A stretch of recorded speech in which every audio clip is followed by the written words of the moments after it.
L'info éco avec Capital. L'info pratique Capital. Savez-vous que votre caisse d'allocation familiale peut vous aider à partir en vacances avec votre famille ? Le dispositif VACAF regroupe plusieurs allocations dont les montants sont calculés en fonction des ressources du foyer et du quotient familial. Ce coup de pouce, comme 17 autres aides sociales listées par Capital.fr, reste souvent non réclamé par les Français. Aide pour la pratique d'une activité extrascolaire, pré-travaux, chèque énergie, retrouvez sur notre site ces prestations qu'il serait dommage de louper.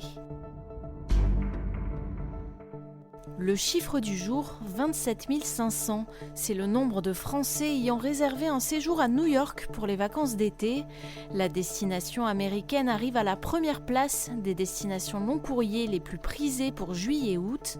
La Grande Pomme est suivie par la République dominicaine, 27 557 réservations, et l'île Maurice, 17 200 réservations.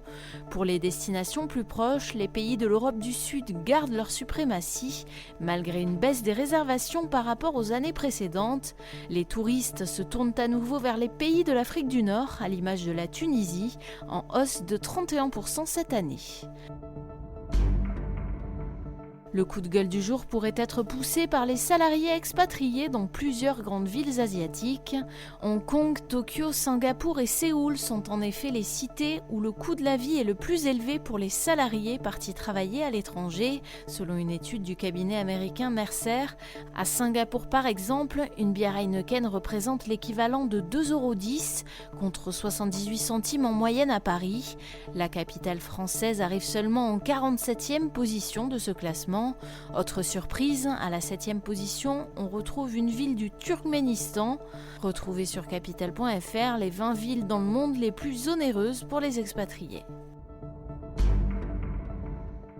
On termine avec Monica Bellucci. La mairie de Dinard n'est pas près d'oublier le passage de l'actrice italienne dans sa ville à l'occasion de l'édition 2018 de son festival du film dont elle était présidente. La raison, la facture de 28 000 € reçue par la municipalité pour payer les frais de ses deux accompagnants.